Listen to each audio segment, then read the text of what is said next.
मुलींनी आपल्या अन्यायाविरुद्ध आवाज उठवला तर तिलाच का दोष दिला जातो? आजकालच्या जगात लग्न तुटत आहेत. जेव्हा लग्न तुटतात तेव्हा नेहमीच मुलींनाच दोष लागतो.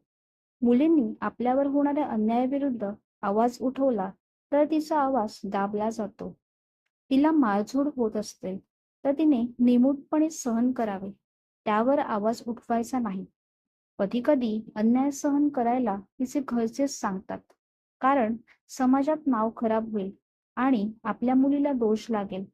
म्हणून त्याचा फायदा मुलाकडचे घेतात आणि त्रास देणे चालूच ठेवतात.